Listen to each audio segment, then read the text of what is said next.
Hello and welcome guys. और इस session में हम लोग इंडिविजुअल के केस में रेजिडेंशियल स्टेटस कैसे डिटरमाइन करते हैं वो अब हम शुरू करने जा रहे हैं।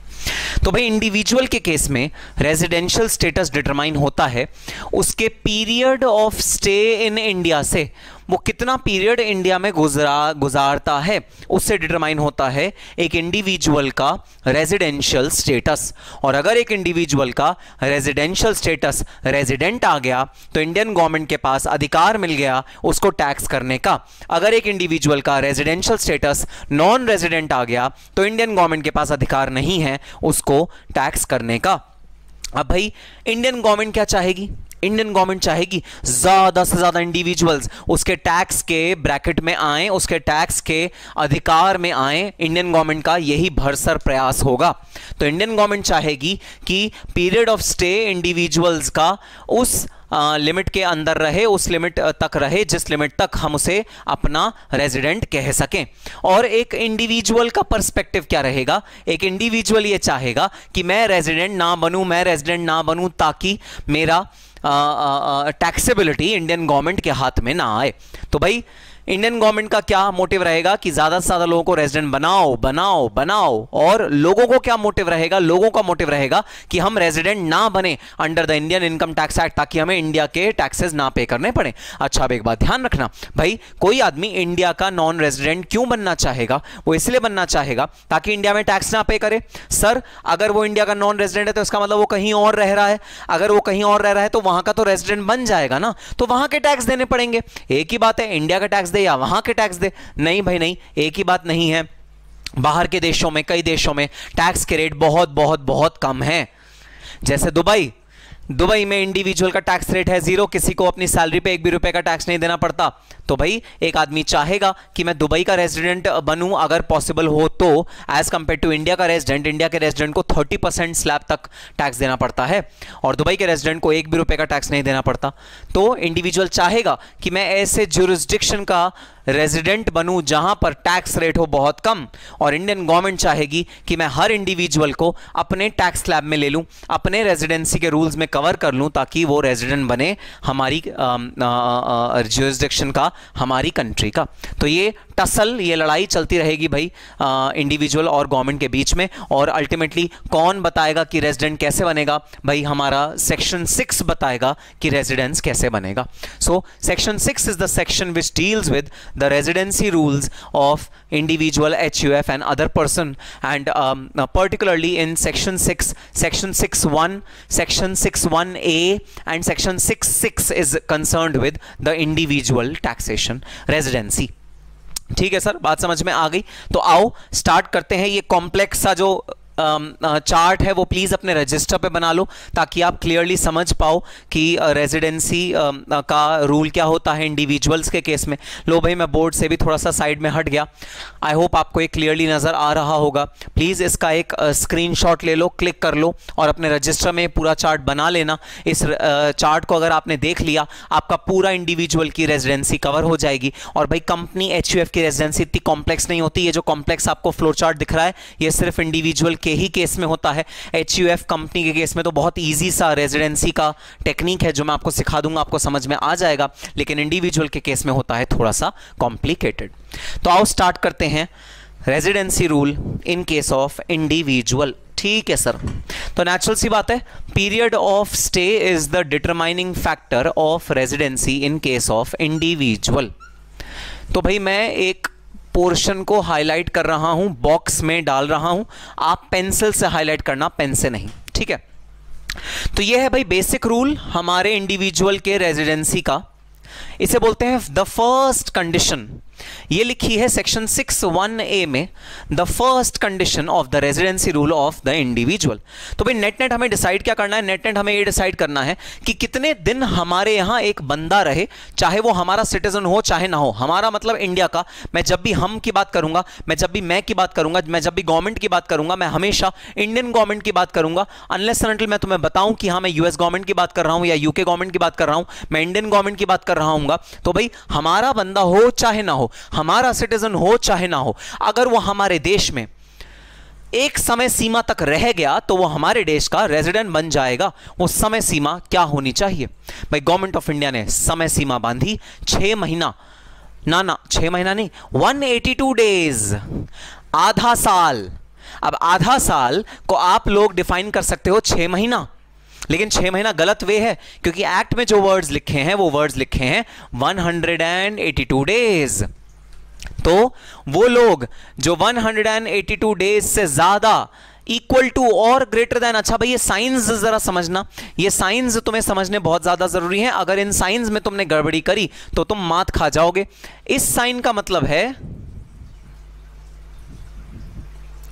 ग्रेटर देन और इक्वल टू, और इस साइन का मतलब है लेसर देन। और अगर मैं लिखूं ये और ये तो इसका मतलब है लेसर देन और इक्वल टू। ठीक है, तो हम सबसे पहला रूल पढ़ रहे हैं, कंडीशन नंबर 1 पढ़ रहे हैं, सेक्शन 6(1)(a) जो हमारे इनकम टैक्स एक्ट में दिया हुआ है। For determining the residency of an individual person who is citizen of India और नॉट, इट इज इररेलेवेंट। हम लोग कहते हैं भाई अगर एक बंदा 182 डेज या उससे ज्यादा इंडिया में रह गया तो वो बन जाएगा रेजिडेंट इंडिया का।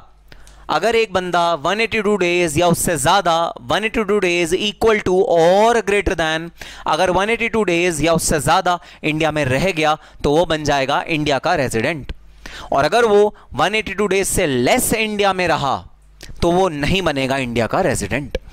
So the rule is, the first rule is, a person who spends 182 days in the country, a person who spends 182 days in the country, he becomes the resident of the country. This is the first source rule कि जो बंदा, और किस समय में 182 days भाई, इन the previous year, जिस year की इनकम आप असेस कर रहे हो, जिस ईयर में आपने इनकम कमाई है उस ईयर की इनकम को असेस करने के लिए रेजिडेंसी रूल लगेगा। उसी ईयर में अगर आप 182 दिन 182 डेज अगर आप इंडिया में रह गए, आप माने जाओगे इंडिया के रेजिडेंट। अगर आप 182 डेज से कम इंडिया में रहे तो आप नहीं माने जाओगे इंडिया के रेजिडेंट।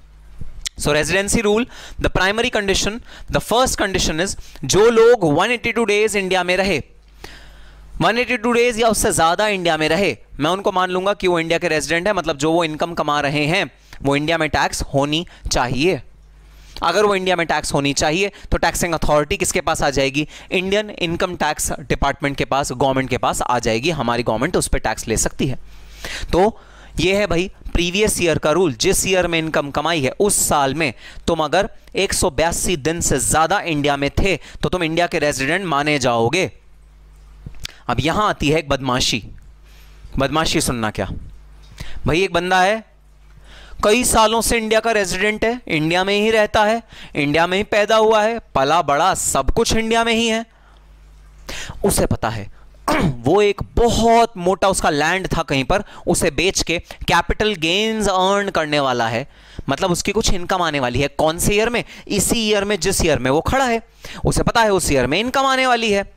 अब अगर इनकम आएगी, वो वैसे कुछ खास काम नहीं करता, रेंट वेंट का इनकम आती है जो वो इंडिया को टैक्स पे कर देता है, उसे कोई टेंशन नहीं है। लेकिन जो इतना मोटा कैपिटल गेन आने वाला है, जो वन टाइम इनकम आने वाली है बहुत मोटी, उसको करंट ईयर में आने वाली है। कई बार क्या होता है, गवर्नमेंट मुआवजा देती है।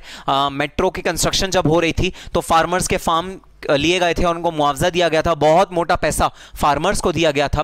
जब ऐसा मोटा पैसा, ऐसी मोटी इनकम इंडिया में आने वाली होती है तो लोग मिसयूज करते हैं इस वाले रूल का। कैसे मिसयूज करते हैं इस वाले रूल का? वो जन्म जन्मांतरों से इंडिया के रेजिडेंट हैं, इंडिया में रह रहे हैं, कई सालों से इंडिया में रह रहे थे, लेकिन जिस ईयर इनकम कमाई है उन्होंने, करोड़ों रुपए का पैसा आया है, जिस ईयर उन्होंने इनकम कमाई उस ईयर उन्होंने मेक श्योर कर लिया कि वो 182 दिन के लिए, 182 दिन से कम इंडिया में हो, 182 दिन से ज्यादा वो इंडिया में ना हो।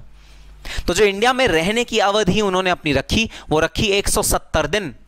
वो इंडिया में कितनी देर रहे उस साल में, जिस साल में इनकम कमाई, टैक्स को बचाने के लिए, टैक्स के साथ भाई टैक्स को इसे हम लोग जो हमने फर्स्ट चैप्टर में पढ़ा था, हमने 3 चीजें पढ़ी थी, tax planning, tax avoidance, tax evasion. ये टैक्स अवॉइडेंस की कैटेगरी में आता है कि टैक्स को बचाने के लिए उन्होंने इस वाले रूल से अपना पल्ला झाड़ने के लिए क्या किया, 170 डेज के लिए तो इंडिया में रहे, बाकी डेज के लिए वो दुबई या किसी और कंट्री में जाके रहे। अरे क्या फर्क पड़ता है, करोड़ों रुपए की इनकम आई है, उस पर टैक्स बचाने के लिए अगर अपने फैमिली से कुछ दिन दूर भी रहना पड़े, क्या फर्क पड़ता है, वापस आ जाना इंडिया अगले साल में, वापस तुम रेजिडेंट बन जाओगे, नॉर्मल चीजें हो जाएंगी। बस जिस ईयर में तुमने मोटी इनकम कमाई है, क्योंकि ऐसा हो सकता है किसी एक पर्टिकुलर ईयर में आप मोटी इनकम कमाने वाले हो, बाकी सारी ईयर्स में आप नॉर्मल इनकम कमाते हो। जिस ईयर में आपने मोटी इनकम कमाई है, जिस ईयर में भी आपको लगता है कि हाँ इस ईयर का आपका टैक्स बहुत ज्यादा बनेगा, उस साल आप इंडिया छोड़ जाओ। 170 डेज के लिए या 180 डेज के लिए इंडिया में रहना, 182 डेज के लिए इंडिया में मत रहना, आप रेजिडेंट नहीं बनोगे, भले ही आप पिछले कितने सालों से इंडिया के रेजिडेंट थे। तो ये जो फर्स्ट रूल होता है, ये जो फर्स्ट कंडीशन होता है, इसका बहुत ज्यादा मिसयूज किया जाता है, इसका बहुत ज्यादा इसके सराउंडिंग टैक्स का अवॉइडेंस करने की टेक्निक्स बनाई जा सकती हैं। इसीलिए इंडियन गवर्नमेंट ने अटैच किया एडिशनल रूल, इसे बोलते हैं the second condition of the residency rule. तो ये थी first condition, this is the first condition of residency rule. अब हम पढ़ने जा रहे हैं the second condition of residency rule. और ये सेकंड कंडीशन क्यों आया, मैंने इसका आपको लाइव उदाहरण दिया। लोग टैक्स को बचाने के लिए 180 दिन का मिसयूज करते हैं। जन्मांतरों से तो इंडिया के रेजिडेंट होते हैं, कई सालों से इंडिया में रह रहे होते हैं, 365 दिन साल के, जिस साल इनकम कमाई उस दिन भाग लिए इंडिया से बाहर। गलत बात। इस गलत बात को दूर करने के लिए लॉ ने इंसर्ट किया section 61C। Sir section 61A, section 61C, बीच का बी कहां गया दोस्तों? बी रिप्लीट हो चुका है, बी खत्म हो चुका है। 1983 में ही बी को खत्म कर दिया गया था। उसमें कुछ एडिशनल प्रोविजंस थे जो आज की डेट में एप्लीकेबल नहीं है। तो आपके आज की डेट में जो एक्ट में एप्लीकेबल सेक्शंस हैं वो हैं 61A primary condition, 61C secondary condition या एडिशनल कंडीशन। अब आओ देखते हैं 61C क्या कहता है। हाँ बताना, जिस ईयर में इनकम आई है उस ईयर में इंडिया से बाहर चले जाओगे और टैक्स को बचाने की कोशिश करोगे, रेजिडेंसी रूल को अवॉइड करने के लिए, बताना ये करोगे, ठीक है। एडिशनल कंडीशन लगा देते हैं तुम पे, जहां पर हम ना केवल उसी साल के नंबर ऑफ डेज देखेंगे बल्कि पिछले 4 साल में तुम कहां पर रेजिडेंट थे ये भी देखेंगे। अब बचो, कैसे बचोगे? अब बचो, अब क्या तुम 5 साल बाहर के रेजिडेंट बन के रहोगे कि हमें पता है 5 साल बाद हमारा लैंड बिकने वाला है, गवर्नमेंट मुआवजा देगी, मोटी इनकम कमाएंगे, चलो 5 साल हम बाहर रहें? ऐसा पॉसिबल नहीं है। इतनी टैक्स प्लानिंग, इतनी टैक्स अवॉइडेंस करनी पॉसिबल नहीं है। तो बस सरकार ने बोला अच्छा तुम 1 साल से तो बच जाते हो ना, जब तुम्हें 1 साल की टैक्स प्लानिंग करनी होती है तो तुम आराम से कर लेते हो, टैक्स अवॉइड करके निकल लेते हो। 1 साल की कंडीशन मैंने तुम्हें दी, 182 दिन इंडिया में रहोगे तो रेजिडेंट बन जाओगे। इसे तुम इजीली इस पे गड़बड़ घोटाला कर लेते हो, 170 दिन इंडिया में रहते हो, बाकी दिन बाहर रहते हो। अब बच के दिखाओ जरा, अब बच के दिखाओ। अब जो कंडीशन है, कंडीशन 61C, जो कि एडिशनल कंडीशन है 1 के साथ साथ, मतलब आपको दोनों कंडीशंस को सेटिस्फाई करना पड़ेगा। देखना 61C कंडीशन क्या है। 61C कंडीशन कहती है अगर आप इंडिया में हो फॉर मोर देन और equal to 60 days in the previous year, तो जिस ईयर आपने इनकम कमाया उस दिन आप बेयर मिनिमम 60 दिन तो इंडिया में थे। जिस दिन आपने इनकम कमाई, जिस ईयर में आपने इनकम कमाई, उस ईयर में आप 60 दिन इंडिया में थे, इनकम कमाई और बाहर निकल लिए, इस उम्मीद में कि 182 डेज ना कैरी फॉरवर्ड हो, ना बने। लेकिन अगर आप 365 days in the last 4 previous year India में थे तो भाई मैं आपको रेजिडेंट मान लूंगा। तो देखना क्या कॉम्बिनेशन है। 60 days in India in the previous year, जो हमने 182 डेज रखा था लिमिट ओरिजिनली, उसको मैंने स्क्वीज करके कह दिया अब आप 60 दिन अगर इंडिया में हो, एंड उसके साथ एक और कंडीशन साथ साथ पिछले 4 प्रीवियस ईयर्स में, पिछले 4 मतलब जिस ईयर में इनकम कमाई उससे पहले के 4, जिस ईयर में इनकम कमाई उससे पहले के 4 ईयर्स में अगर आप 365 डेज इंडिया में हो तो मैं आपको इंडिया का ही रेजिडेंट मानूंगा। दोनों कंडीशन क्यूमुलेटिवली सेटिस्फाई होनी है, मतलब ये कंडीशन भी सेटिस्फाई होनी है, ये कंडीशन भी सेटिस्फाई होनी है। सर बड़ा इजी। सर जिस ईयर में मैं इनकम कमाऊंगा ना उस ईयर में मैं सिर्फ 30 डेज ही इंडिया में रहूंगा, मैं ज्यादा दिन रहूंगा ही नहीं। भाई ठीक है, अगर तुम सिर्फ 30 डेज या 50 डेज इंडिया में रहो जिस ईयर में इनकम कमाई तो ठीक है, तो भाई तुम इस वाले रूल से एग्जेम्प्ट हो जाओगे, तुम इस रूल से बाहर चले जाओगे। लेकिन अमूमन मैं आपको ऑन एन एवरेज बता रहा हूं, अगर आप लैंड सेल या परचेज करते हो और उसकी रजिस्ट्रेशन, उसकी सेल डीड बनाना, उसकी सारी फॉर्मेलिटीज़ करनी, उसकी सारी वैल्यूएशन करवानी, उसकी सारी लीगल फॉर्मेलिटीज़ करानी, उसमें लगभग 2 महीने तो लग ही जाते हैं। इसीलिए टाइम लिमिट रखा गया 60 डेज। तो 60 डेज से कम जनरली इस तरह का व्यवहार करने में, इस तरह की इनकम कमाने में नहीं लगते। बट हाँ, अगर आप 30 डेज में इंडिया से बाहर चले जाओ उसी प्रीवियस ईयर में, फिर भले ही आप पिछले सालों में बहुत सारे दिन रह रहे थे, ये लिमिट नहीं लगेगी क्योंकि एंड की कंडीशन है, फिर आप रेजिडेंट नहीं बनोगे, आप नॉन रेजिडेंट रहोगे। लेकिन अगर आप जिस साल में आपने इनकम कमाई उस साल में तो 60 डेज और पिछले 4 सालों में 365 दिन अगर आप इंडिया में थे तो भले ही आप 182 डेज से कम उस वाले ईयर में इंडिया में थे, मैं आपको रेजिडेंट मानूंगा। तो लोग 182 डेज वाली लिमिट को तो जनरली बहुत इजीली साइडलाइन कर सकते हैं, इसे अपने फेवर में ला सकते हैं, अपने टैक्स को बचाने में इस्तेमाल कर सकते हैं 182 डेज वाली टाइमलाइन को। लेकिन दोस्तों ये वाली टाइमलाइन फुलफिल करनी या इस वाली टाइमलाइन के सराउंडिंग अपना टैक्स प्लानिंग करनी होती है थोड़ी सी मुश्किल। तो सिचुएशन को मुश्किल बना दिया, जो फर्स्ट कंडीशन थी उसके साथ ये एडिशनल कंडीशन को साथ में लगा दिया कि ठीक है अब तुम भागो बाहर, टैक्स बचाने के लिए तुम भागो बाहर, मैं ना केवल उस ईयर का तुम्हारा रेजिडेंसी इंडिया में स्टे कितना है वो देखूंगा, 60 डेज तुम उसी ईयर में थे इंडिया में, एक तो मैं ये चीज देखूंगा और मैं ये भी देखूंगा कि पिछले 4 साल क्या तुम 365 दिन इंडिया में थे या नहीं थे। अगर तुमने ये वाली कंडीशन सेटिस्फाई कर दी और ये वाली कंडीशन दोनों मिला के तुमने सेटिस्फाई कर दी, मैं तुमको इंडिया का रेजिडेंट मानूंगा, भले ही तुम जिस ईयर में इनकम कमाई गई है उसमें 182 डेज से कम थे। तो 60 डेज से लेकर 182 डेज तक अगर तुम इंडिया में थे तो तुम इंडिया के रेजिडेंट बन जाओगे, अगर लास्ट 4 प्रीवियस ईयर्स में भी तुम 365 डेज इंडिया के अंदर थे। तो भाई हमें तो लूप होल स्ट्रक करने होते हैं, हमारा जो लॉ होता है हमें लूप होल जहां पर भी टैक्स अवॉइडेंस का स्कोप होता है हमें वहां पर उन होल्स को प्लग करना होता है। भाई सरकार को साफ साफ दिखा ए वाले सब क्लॉज में, ए वाला जो क्लॉज था उसके अंदर लूप होल्स थे, उसके अंदर कुछ प्रॉब्लम्स थी, उनको कर्ब किया गया। कैसे कर्ब किया गया? ये सब क्लॉज सी ला के कर्ब किया गया। ये कैसे कब हुआ? ये ऐसे कब हुआ कि ठीक है 182 डेज उस साल का जो लिमिट है उसको तो कर दो नैरो डाउन, उसको कर दो 60 डेज। अगर तुम 60 डेज भी इंडिया में थे तो भी रेजिडेंट बन सकते हो, लेकिन एक कंडीशन और सेटिस्फाई कर देना, 365 दिन तुम पिछले 4 साल में 365 दिन इंडिया में होने चाहिए, तो हम तुम्हें रेजिडेंट ही मानेंगे। तो ये कंडीशन नंबर 1, ये सेकेंड कंडीशन। अब सेकेंड कंडीशन अगर फुलफिल ना करो भाई तो क्या होगा? मतलब अगर तुम इंडिया में थे लेस देन 60 डेज, ठीक है, अगर तुम इंडिया में थे लेस देन 60 डेज उस साल में, इन द प्रीवियस ईयर, जिस ईयर में इनकम कमाई गई है इन द प्रीवियस ईयर, और या फिर तुम 365 दिन पिछले 4 साल में 365 दिन से कम इंडिया में थे, दोनों में से एक भी कंडीशन सेटिस्फाई हो गई तो तुम क्या कहलाओगे? तुम कहलाओगे नॉन रेजिडेंट। तुम क्या कहलाओगे? तुम कहलाओगे नॉन रेजिडेंट। ये आगे की लिमिट मैं अभी तुम्हें एक्सप्लेन करूंगा, पहले जरा ये जो सेकंड वाली लिमिट है इसको बॉक्स कर लो भाई, पेंसिल से बॉक्स करना। ये सेकंड लिमिट जो है हमारी रेजिडेंसी रूल की लिमिट, ये है लिमिट नंबर 2, पेंसिल से मार्क करना, ये है सेकंड कंडीशन। तो पहली कंडीशन, अगर तो आप 182 डेज से ज्यादा इंडिया में हो तो आगे कुछ देखने की बात ही नहीं है, छोड़ दो, वहीं समाप्त हो गया मैटर। तुम रेजिडेंट हो इंडिया के, इंडियन गवर्नमेंट को तुमने राइट दे दिया अपने आप को टैक्स करने का। हाँ, अगर तुम 182 दिन से कम हो इंडिया में तो फिर हम एक चीज और चेक करेंगे भाई, कितने कम हो? क्या एटलीस्ट 60 दिन तो इंडिया में हो? कितने कम हो? एटलीस्ट 60 दिन तो इंडिया में हो।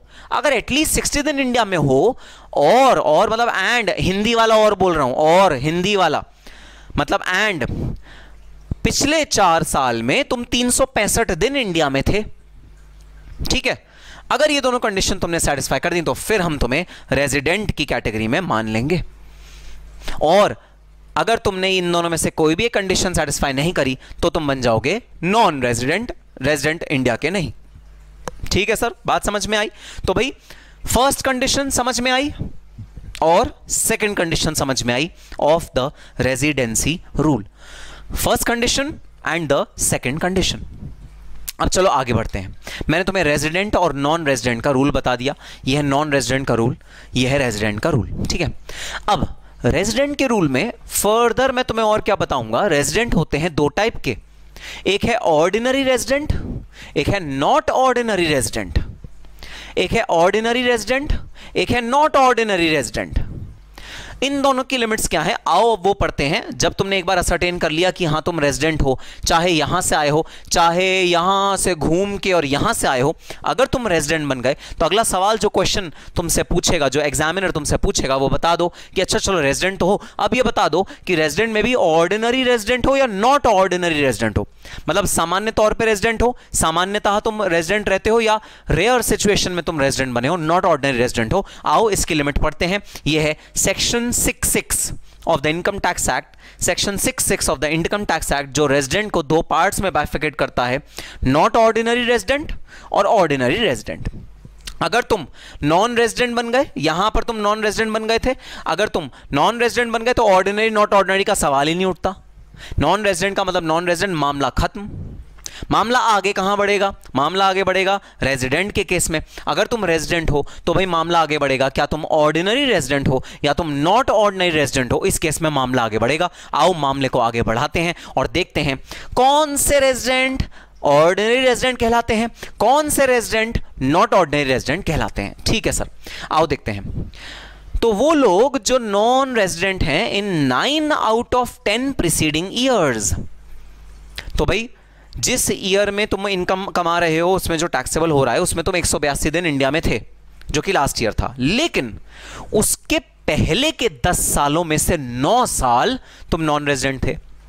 मतलब ये एक यूनिक सिचुएशन हुई है, जब तुम थे तो इंडिया में नॉन रेजिडेंट, कभी तुम इंडिया में नहीं आए थे, कि इंडिया से तुम्हारा कोई ताल्लुक नहीं था, पहली बार तुम इंडिया में आए और तुमने इंडिया से कोई इनकम कमाई, which means you were the non-resident in 9 out of 10 preceding year।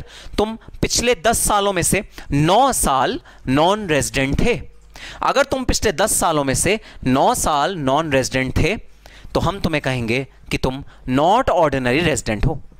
तुम ऑर्डिनरी रेजिडेंट नहीं हो। ऑर्डिनरी रेजिडेंट तो होता है जो बराबर बराबर बराबर हर साल हमारा रेजिडेंट था, और तुम तो 1 साल, मुश्किल से 1 साल, पिछले 11 सालों में 2 साल जो प्रीवियस ईयर है उससे पहले के 10 सालों में से कोई 1 साल तुम रेजिडेंट रहे थे।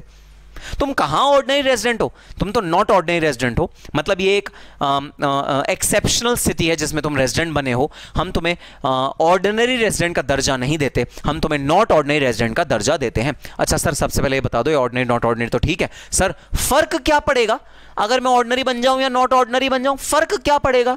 सुनो फर्क क्या पड़ेगा।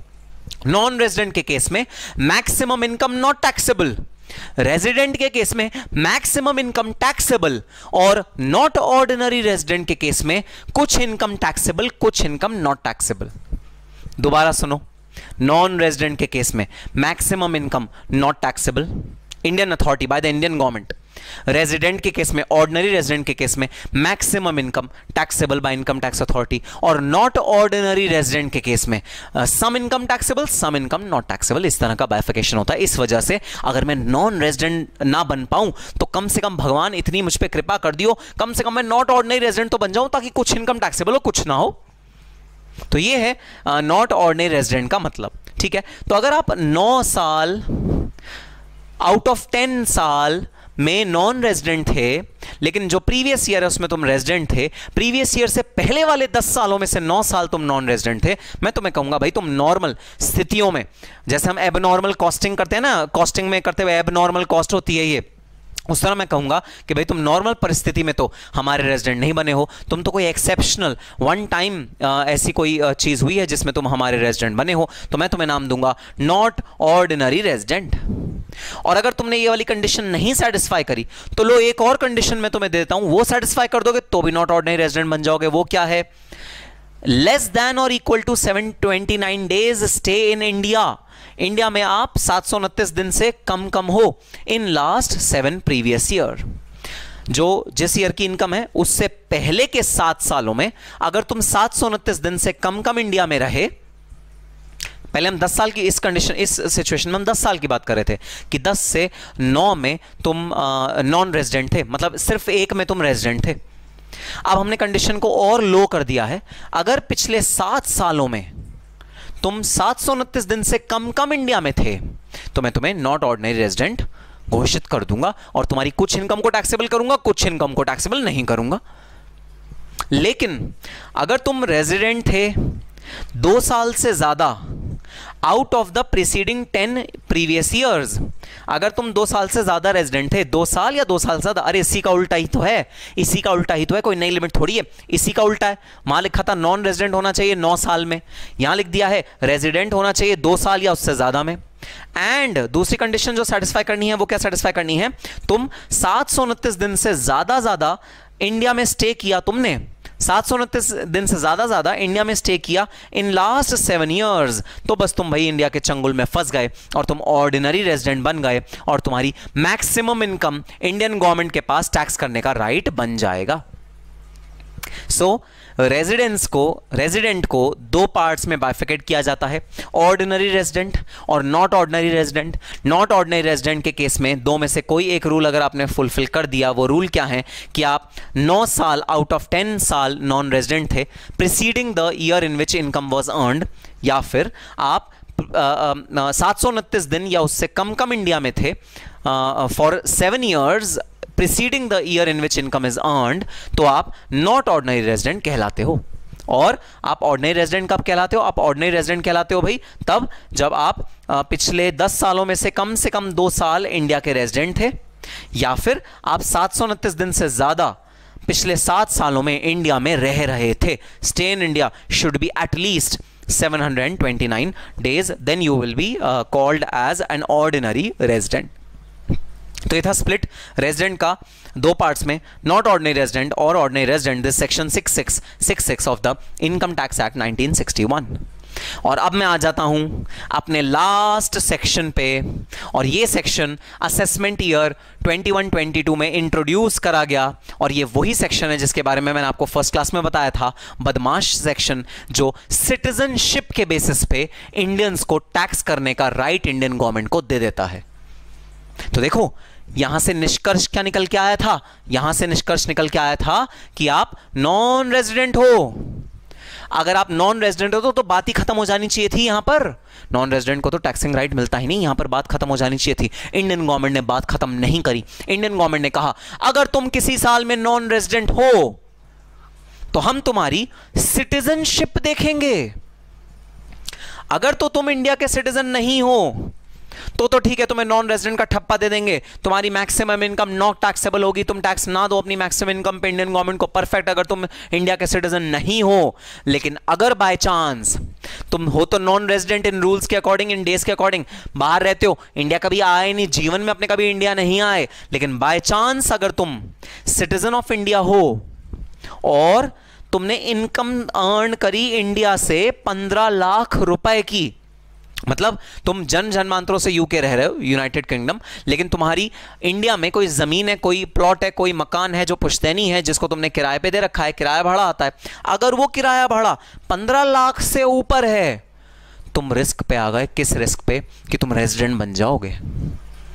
जी हां, इंडियन गवर्नमेंट ने सिटीजनशिप के बेसिस पे रेजिडेंसी रूल को अमेंड किया AY 21-22 में, और इसके अंदर अमेंडमेंट में ये बोला गया कि अगर आप नॉन रेजिडेंट हो इन रूल्स के स्टे पीरियड ऑफ स्टे के अकॉर्डिंग, अगर आप नॉन रेजिडेंट हो, लेकिन अगर आप सिटीजन इंडिया के हो और आपने 15 लाख रुपए की इंडियन सोर्स से इनकम कमाई है, इंडिया से आपकी कोई इनकम है 15 लाख रुपए तक की, तब आप रिस्क रन करते हो नॉट ऑर्डिनरी रेजिडेंट बनने का इंडिया में।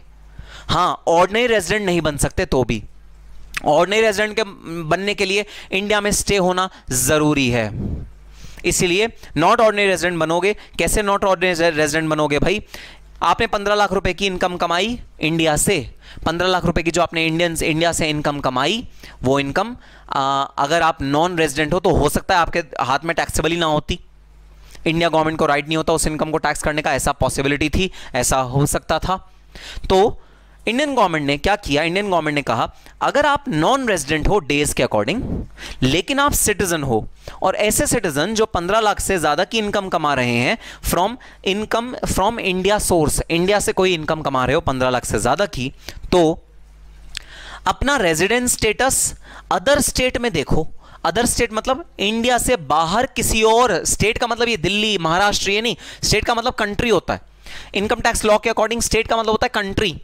तो आप देखो अपनी रेजिडेंसी किसी और कंट्री में, क्या आप यूके के रेजिडेंट बन रहे हो, क्या आप यूएस के रेजिडेंट बन रहे हो, क्या आप दुबई के रेजिडेंट बन रहे हो, क्या आप सिंगापुर के रेजिडेंट बन रहे हो? अगर तो आप रेजिडेंट बन रहे हो किसी भी और दुनिया के किसी भी और कंट्री के, तो भाई इंडिया में आपको नॉन रेजिडेंट करार दिया जाएगा। लेकिन अगर आप किसी भी और कंट्री के रेजिडेंट नहीं बन रहे तो आपको इंडिया में नॉट ऑर्डिनरी रेजिडेंट घोषित किया जाएगा और आपकी कुछ इनकम को टैक्स किया जाएगा, कुछ इनकम को टैक्स नहीं किया जाएगा। तो यहां पर मिक्सिंग हुई, मिक्सिंग किस चीज की? रेजिडेंसी रूल की और सिटीजनशिप की। अगर आप इंडिया के सिटीजन हो और अगर आप किसी भी और कंट्री में रेजिडेंट नहीं हो, इंडिया में भी रेजिडेंट नहीं हो, किसी भी और कंट्री में रेजिडेंट नहीं हो, लेकिन सिटीजन इंडिया के हो, तो आपका टैक्सिंग राइट आ जाएगा इंडिया के पास। सर अब एक चीज बता दो और प्रैक्टिकली बताना, प्रैक्टिकल सवाल पूछ रहा हूं, ऐसा कैसे हो सकता है कि कोई आदमी दुनिया की किसी भी कंट्री का रेजिडेंट ना हो? अरे वो कहीं तो रहेगा, मार्स जाके थोड़ी रहेगा, वीनस जाके थोड़ी रहेगा, वो जुपिटर जाके थोड़ी रहेगा। या पता लगे जी 182 डेज तो वो इंडिया में था, 180 डेज तो वो इंडिया में था, बैलेंस टाइम वो ना मून पे था, मून पे उसने अपना घर वर बना लिया था, वेकेशन होम बनाया हुआ है, वहां पर रह रहा था। अरे ऐसे थोड़ी होगा, वर्ल्ड की किसी ना किसी कंट्री का तो वो रेजिडेंट होगा, कहीं तो रहेगा। अब सुनना, HNIs क्या करते हैं? What do you mean by HNI? HNI means high net worth individuals. दोस्तों हाई नेटवर्थ इंडिविजुअल्स वो इंडिविजुअल्स होते हैं जिनकी ह्यूज इनकम के सोर्सेज होते हैं, जिनके बिजनेसेस ना केवल इंडिया में, तो वो सिटीजन तो इंडिया के होते हैं लेकिन उनके बिजनेस दुबई में भी है, सिंगापुर में भी है, रशिया में भी है, यूएस में भी है, जगह जगह उनके बिजनेसेस फैले हुए हैं। और ये हाई नेटवर्थ इंडिविजुअल्स अपना टैक्स बचाने के लिए ना केवल इंडियन अथॉरिटीज से बल्कि वर्ल्ड की सारी अथॉरिटीज से वो क्या करते हैं, वो एक टेबल बनाते हैं। टेबल सुनना कैसे? टेबल देखो, टेबल कैसे भाई, इंडिया में कितने दिन नहीं रहना, इंडिया में 182 डेज से कम रहना है और 60 डेज से भी कम रहो भाई। 60 डेज से क्यों कम रहो? 60 डेज से इसलिए कम रहो ताकि हम इस वाली लिमिट में भी ना फॉल करें, ठीक है? तो इंडिया में 60 डेज से ज़्यादा नहीं रहना, मतलब 50 डेज रहना है। अच्छा, दुबई में भी मेरा बिजनेस है, दुबई में भी मेरा घर है। अच्छा, दुबई के जो लॉज हैं वो कहते हैं कि भाई दुबई में 72 डेज से कम रहना है, और ये मुझे एग्जैक्ट नहीं पता, ये मैं सिर्फ आपको एग्जांपल के तौर पे बता रहा हूं। दुबई के लॉज कहते हैं 72 डेज से कम दुबई में रहना है, ठीक है भाई। यूएस के सपोज लॉज कहते हैं कि 120 डेज से कम यूएस में रहना है रेजिडेंट ना बनने के लिए, ठीक है? और कहां पर है इस भाई का बिजनेस? इस भाई का बिजनेस है यूके। यूके के लॉज कहते हैं 30 डेज से कम अगर यूके में रहोगे तो तुम यूके के रेजिडेंट नहीं बनोगे। अब ये समझदार लोग क्या करते हैं, हाई नेटवर्थ इंडिविजुअल्स की बात कर रहा हूं। HNIs में बहुत बड़ी प्रॉब्लम आ रही थी गवर्नमेंट को, जिसकी वजह से ये क्लॉज 1A बड़ा इंपॉर्टेंट क्लॉज है, इसके ऊपर बड़ा हल्ला मचा था भाई। क्लॉज 1A लाया गया था हाई नेटवर्थ इंडिविजुअल्स के केस में, जहां पर ऐसे लोग जिनका हर जगह बिजनेस है वो पता है क्या करते थे, किसी भी जगह की रेजिडेंसी नहीं लेते थे। सिटीजन तो वो इंडिया के हैं लेकिन वो हर जगह कम पीरियड पे रहते थे। तो जैसे ही उनका इंडिया में 60 डेज पूरे होने वाले थे वो दुबई चले जाते थे, दुबई में जैसे 70 डेज पूरे होने वाले होते थे वो यूएस चले जाते थे, यूएस में जैसे 120 डेज खत्म होने वाले होते वो यूके चले जाते थे, यूके में जैसे खत्म हुए कहीं और चले गए। तो वर्ल्ड की वो किसी भी कंट्री में रेजिडेंट नहीं बने, इसका मतलब उनकी मैक्सिमम इनकम टैक्स फ्री हो गई, उनको एक भी रुपए का टैक्स नहीं देना पड़ा अपनी मैक्सिमम इनकम पे, क्योंकि नॉन रेजिडेंट के केस में मेजॉरिटी इनकम टैक्स फ्री होती है। और ये ना केवल इंडिया का रूल है बल्कि वर्ल्ड का रूल है, ग्लोबल रूल ये कहता है। बस इंडियन गवर्नमेंट ने इस बात को पकड़ लिया। इंडियन गवर्नमेंट ने कहा अच्छा बच्चू, अगर तुम इंडिया के रेजिडेंट नहीं हो ना नंबर ऑफ डेज के हिसाब से, लेकिन अगर तुम इंडिया के सिटीजन हो और इंडिया से पैसा कमा रहे हो और तुम किसी भी और कंट्री के रेजिडेंट नहीं हो, अगर तुम किसी भी और कंट्री के रेजिडेंट नहीं हो तो तुम इंडिया में नॉट ऑर्डिनरी रेजिडेंट बन जाओगे और मिक्सिंग होगी, कुछ इनकम इंडिया में टैक्स फ्री होगी, कुछ इनकम इंडिया में टैक्स लगेगा। हम तुम्हें ऐसे इतनी आसानी से छोड़ने वाले तो नहीं है। ये रूल आया AY 21-22 में पहली बार, बजट 2020 में से इंट्रोड्यूस करा गया। तहलका मचा दिया इस रूल ने, क्योंकि बहुत बड़ा एक लूप होल प्लग किया उन लोगों के अगेंस्ट, हाई नेटवर्थ इंडिविजुअल्स के अगेंस्ट, जो अपना इनकम को टैक्स फ्री कर लेते थे, ना केवल इंडिया में बल्कि और भी सारी कंट्रीज में।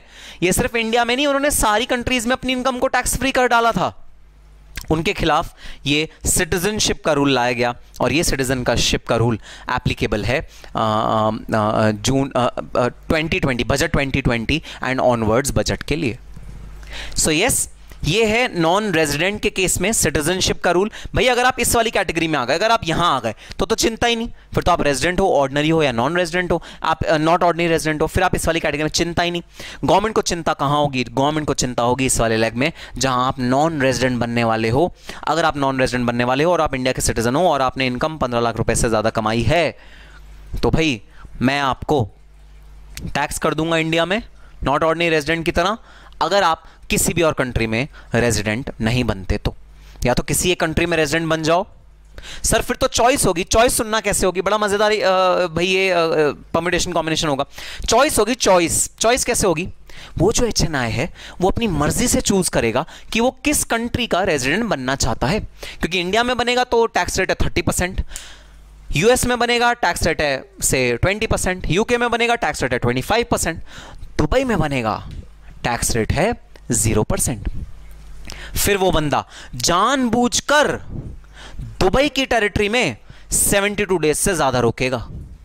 जानबूझकर। क्यों जानबूझकर? क्योंकि उसे पता है अगर मैं दुबई में भी रेजिडेंट नहीं बना तो इंडियन गवर्नमेंट मेरे पीछे पड़ जाएगी। तो इंडियन गवर्नमेंट को अपने से दूर रखने के लिए वो उस कंट्री का रेजिडेंट बनना प्रेफर करेगा जिस कंट्री में लीस्ट टैक्स है। और आज के अगर माहौल में देखा जाए, आज के अगर सिचुएशन में देखा जाए तो लीस्ट टैक्स तो भाई दुबई में ही है।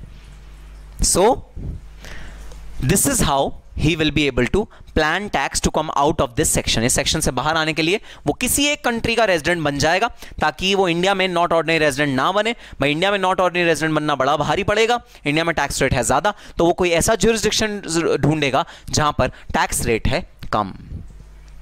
तो ये था एक क्लॉज, एडिशनल क्लॉज 1A जो इंट्रोड्यूस करा गया सेक्शन 6 में। ध्यान रखना भाई, क्योंकि ये इसी बार इंट्रोड्यूस करा गया है तो आपके एग्जाम में आने की प्रोबेबिलिटी बहुत ज्यादा। तो क्लॉज 1A कहता है अगर आप सिटीजन हो इंडिया के और आप अर्निंग कमा रहे हो 15 लाख से ऊपर, या आप नॉट अ सिटीजन हो इंडिया के, या तो नॉट अ सिटीजन हो और एक और कंडीशन लिख लेना, और आपकी जो इंडियन इनकम है वो 15 लाख से कम है, मतलब आप सिटीजन तो हो इंडिया के लेकिन आपकी 15 लाख से इनकम कम है, तो आप नॉन रेजिडेंट बन जाओगे सीधा सीधा। लेकिन अगर आप सिटीजन ऑफ इंडिया हो और आपकी अर्निंग 15 लाख से ज्यादा है फ्रॉम इंडियन सोर्स, तो भाई आप अगर रेजिडेंट हो किसी और स्टेट के तो आपको नॉन रेजिडेंट बनाया जाएगा इंडिया में। ठीक है, आप उस स्टेट में टैक्स अपना पे कर दो, जो भी रेट हो। बेनिफिशियल रेट है, हमें चिंता नहीं है, आप बेनिफिशियल रेट पे कर दो, हमें कोई टेंशन नहीं है, बट पे तो करो। रेजिडेंट तो बनो किसी तो कंट्री के। ऐसा कैसे हो सकता है तुम किसी भी कंट्री के रेजिडेंट नहीं हो? किसी के तो बनो। और नॉट ऑर्डिनरी रेजिडेंट का मतलब है कि आप उस कंट्री के रेजिडेंट, अगर आप किसी भी और स्टेट के, स्टेट मतलब कंट्री, इस केस में स्टेट मतलब कंट्री, अगर आप किसी भी और कंट्री के नॉन रेजिडेंट हो, नॉट अ रेजिडेंट हो, और इंडिया में भी आप नॉन रेजिडेंट हो, तो भाई आप इंडिया में नॉट ऑर्डिनरी रेजिडेंट कंसिडर किए जाओगे और आपकी इनकम टैक्सेबल हो जाएगी। तो भाई जब भी एग्जाम में आपका रेजिडेंसी का क्वेश्चन आएगा, आप इस वाली टेबल को अपने दिमाग में बना लोगे और इसके अकॉर्डिंग हम अपने सारे के सारे क्वेश्चन जो हम क्लास में भी करने वाले हैं वो हम सॉल्व करेंगे इस वाली टेबल के अकॉर्डिंग। अब भाई एक चीज आपको बता के छोड़ देता हूं, यहां कराऊंगा नहीं क्योंकि बहुत ज्यादा हौच पौच हो जाएगा, उसको अलग क्लास में कवर करेंगे, उसको अलग सेक्शंस हैं तो उसको अलग से कवर करेंगे।